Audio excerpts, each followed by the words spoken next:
Howdy, folks, and thank you for joining me on my channel, Ignorance is Bliss. And it certainly seems to be that way in today's society. So I have a story for you that starts all the way out in Toronto, Canada.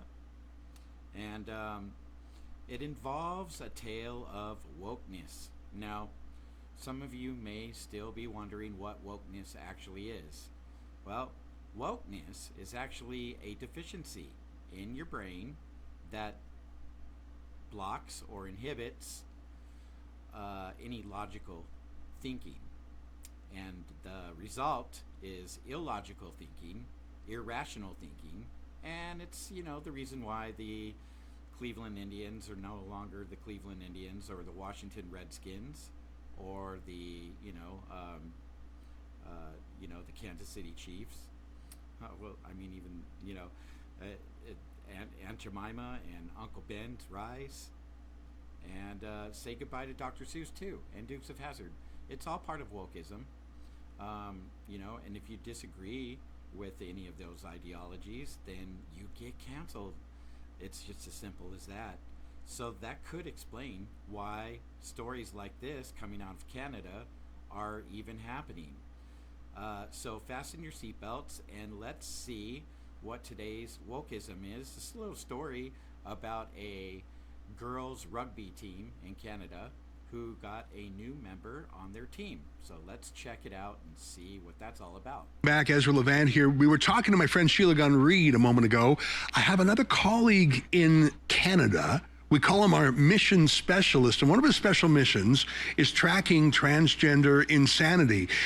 And sometimes it can be a lighthearted matter because it's so absurd. Of course, this morning we saw the revelations about the mass murderer who was motivated by a stew of insane cultural Marxism fueled by drugs to transition from being a woman to a man. So it's not all for mockery. Joining us now from Toronto is my colleague, David Menzies. David, great to see you on InfoWars. Great to be here, Ezra. How you doing, my friend? Good. We've got a 5-minute segment here, so I want to jump right into it. You cover the transgender beat, So you guys are and gonna love this story. sometimes you have to laugh because the alternative is to cry. It's just crazy, Tell us y'all. about the rugby team that you've been covering lately. It's just crazy. Check it out. Tell us It what is you... crazy, Go ahead. Ezra. Oh, and that was a really jarring assignment for me, Ezra, because this is about a fellow called Ash Davis. He was voted the male team's hardest hitter of last year. And suddenly he's a woman. He's clearly a biological male. He's muscle bound, for goodness sakes. And when I went there, Ezra, I expected he might have an ally or two. Yeah. But if InfoWars viewers check out that video, you'll see that the whole team, well, they Dude. went hysterical on me. And it wasn't the profanity, it wasn't the middle fingers, it wasn't even in one case a physical assault that bothered me. What bothered me was the indoctrination that this man, who is injuring women on the rugby pitch rather, is getting away with it, and I might add, Ezra, in contravenance to World Rugby, which a couple of years ago, to its credit, came out with a statement saying you cannot, as a male, play on a female rugby team. But I guess here in Canada, it's all about... guys, come on. Look at this. Come on. Look. Total disclosure. I don't have anything against LGBTQ, all right? I have friends that are LGBTQ, or one of the letters at least. But and I'm also not I'm against racism too. And I'm the real anti-fascist, not that group that's called anti-fascist who goes around perpetrating fascism. No, come on now. You don't have to be transphobic or against, LGBTQ to see that this thing right here is not right. That's not right. Okay? I don't care who you are. All right? I mean, look, if you identify as a female, right? If you identify as a trans, all right? And forget all the other pronouns, all that stuff. I'm not even getting into that. But if you identify as a trans or whatever, then at least look and act. I mean, female. But this is just a mockery. And really, honestly, I would think that trans community would protest against this and say that this is making them look bad. But whatever, I digress for now, and let's get back into the video. Diversity, equity, and inclusion, and if real biological females are being carted off the pitch in a stretcher, well, I guess you got to break a few eggs to make a diverse omelet these days, right? David, as you were talking, we were showing some of the footage, and I think viewers can discern immediately who the man is. He's got male pattern baldness, and he, like you say, he was voted hardest hitter. The crazy thing, and we won't play it now just for lack of time, when you asked these questions, they were all they were shrieking at you.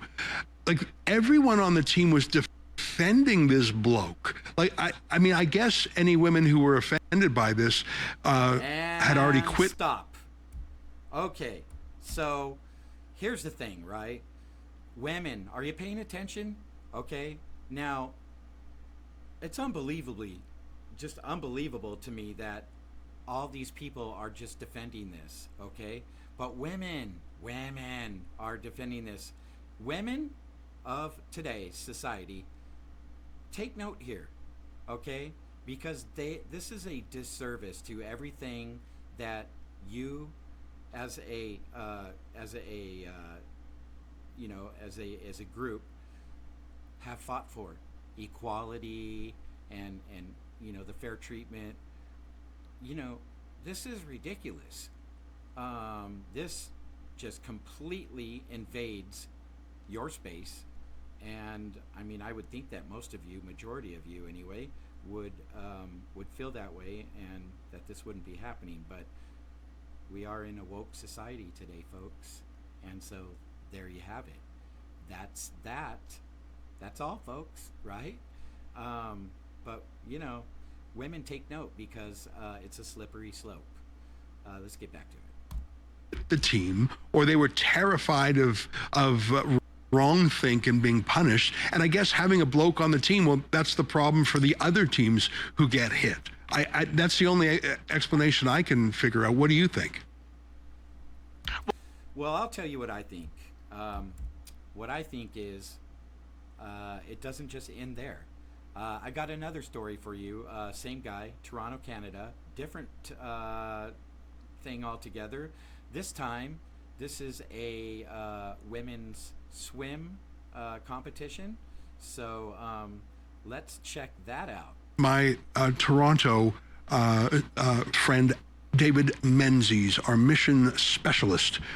David, you recently covered the course. We were talking about transgenderism. Alex just talked about it.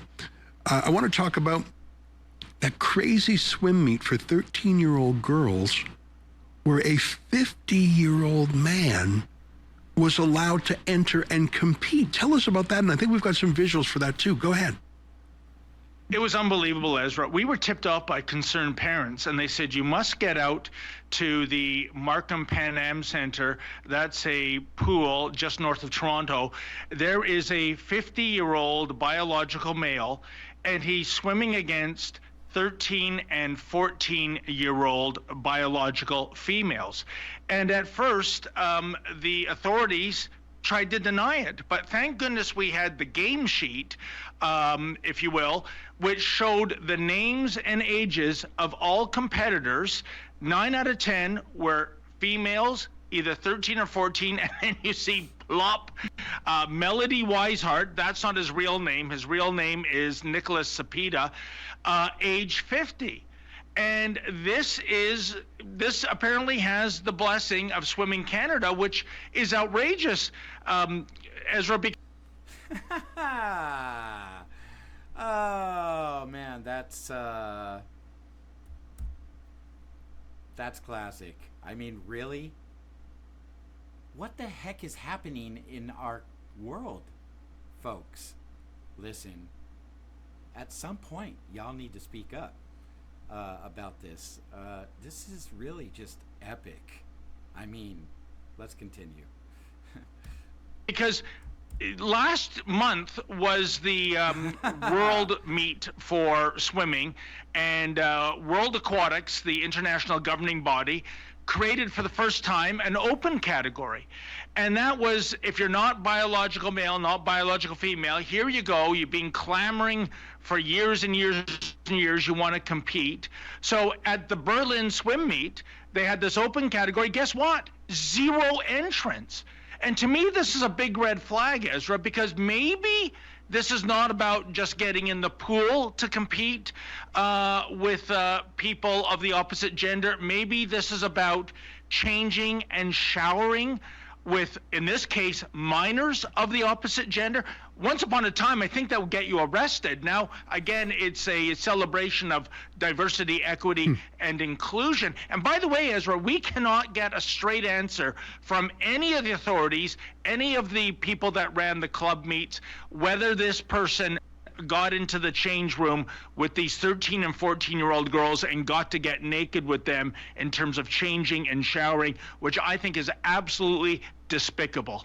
David Menzies, Mission Specialist for Rebel News, thanks for joining me as I guest host Info. So there you have it, folks. Wokeism at its finest.